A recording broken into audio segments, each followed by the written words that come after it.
तो पेरिस से आज बहुत अच्छी खबरों के आने की उम्मीद है। नीरज चोपड़ा और हॉकी का जो मैच है वहाँ से हम बड़ी उम्मीदें कर रहे हैं। लेकिन जो बीते जो 2-3 दिन हैं, जब विनीश जब से जीती उसके बाद से, उसके 12 घंटे के बाद से जो दुखद खबरें आनी शुरू हुई, वो उससे न सिर्फ विनीश और उनका जो टीम है वो आहत है, जो पूरे देशवासी हैं और पूरे भारत में इसको लेकर, और यहाँ भी काफ़ी सारे मैंने विदेशी जर्नलिस्ट से बातचीत की, विदेशी वो कई लोग आके पूछ रहे हैं कि क्योंकि ये थोड़ा अनप्रेसिडेंटेड केस है। और जो एक तरह से विनेश ने जो ओलंपिक चैंपियन यूयू साकी को हराया था, वो एक सबसे बिगेस्ट कमबैक्स में स्टोरी मानी जा रही है उसको। और लेकिन इसके बाद जो कुछ हुआ, 100 ग्राम उनका जो वज़न बढ़ गया और उसके वज़न ज़्यादा हो गया वेइंग इन में, और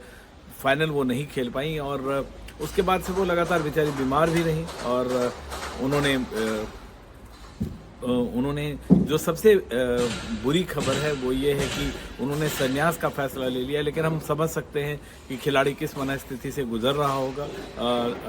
बीमार भी थी क्योंकि डिहाइड्रेट किया गया था।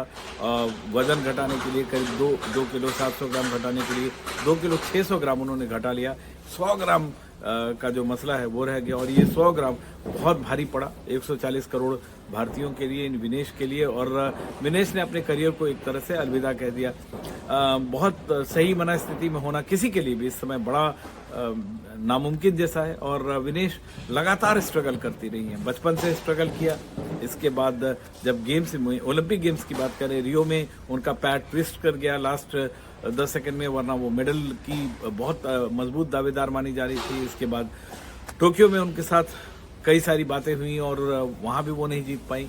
ये एक मौका था जहाँ वो सबको चैलेंज करती हुई, चुनौती देती हुई यहाँ तक पहुँची थी। और विनेश से लग रहा था कि वो यहाँ पे मेडल जीतेंगे, और फिर जो कुछ वाकया हुआ वो आप सबके सामने है।